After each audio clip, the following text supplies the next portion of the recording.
سب سے پہلے یہ ہے کہ آپ نے اپنے لائر کو یا کسی بھی شخص جس سے آپ فائلر ہوتے ہیں اس کو اپنے پورے ڈاکومنٹس دینے ہیں. یہ غلطی بالکل نہیں کرنی کہ اس کو بس فون پر کہہ دیا کہ یار ٹھیک ہے میری ریٹرن جیسی بھی ہے تم فائل کر دو. آپ نے اس کو باقاعدگی سے اپنے بینک سٹیٹمنٹس، اپنے بلز اور خاص طور کے اوپر موبائل کے اوپر جو آپ کا انکم ٹیکس ریٹرن کٹ رہا ہے وہ بھی آپ دے سکتے ہیں. اور اسی طریقے سے آپ کا اگر سیلری پرسن ہے تو آپ کا سیلری کے اوپر ٹیکس کٹ رہا ہے. تو یہ ساری چیزیں جمع کروانا آپ کا فرض ہے.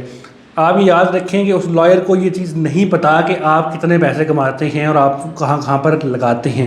تو یہ چیز آپ نے خود جا کر اس کو بتانی ہے. اگر کوئی بھی غلطی ہوگی تو وہ آپ کی تصور ہوگی، کیونکہ جب تک آپ اپنے ڈاکومنٹس مکمل اس کو نہیں دیں گے تو یہ نہیں معلوم ہو سکے گا لائر کو. وہ اپنے حساب سے کوئی بھی کر دیتے ہیں، اور ہمارے لائرز تو اکثر ایسا ہی کرتے ہیں کہ وہ فون کے اوپر کہتے ہیں ٹھیک ہے جی آپ کے ٹیکس ریٹرن میں جمع کروا دیتا ہوں. اور کوشش کریں اگر آپ پیسے کماتے ہیں، آپ اس ملک سے جو بھی انکم کما رہے ہیں، تو آپ اس کے اوپر کوئی نہ کوئی ٹیکس ضرور دیں، کیونکہ یہ آپ کا حق بھی بنتا ہے اور آپ کا فرض بھی بنتا ہے.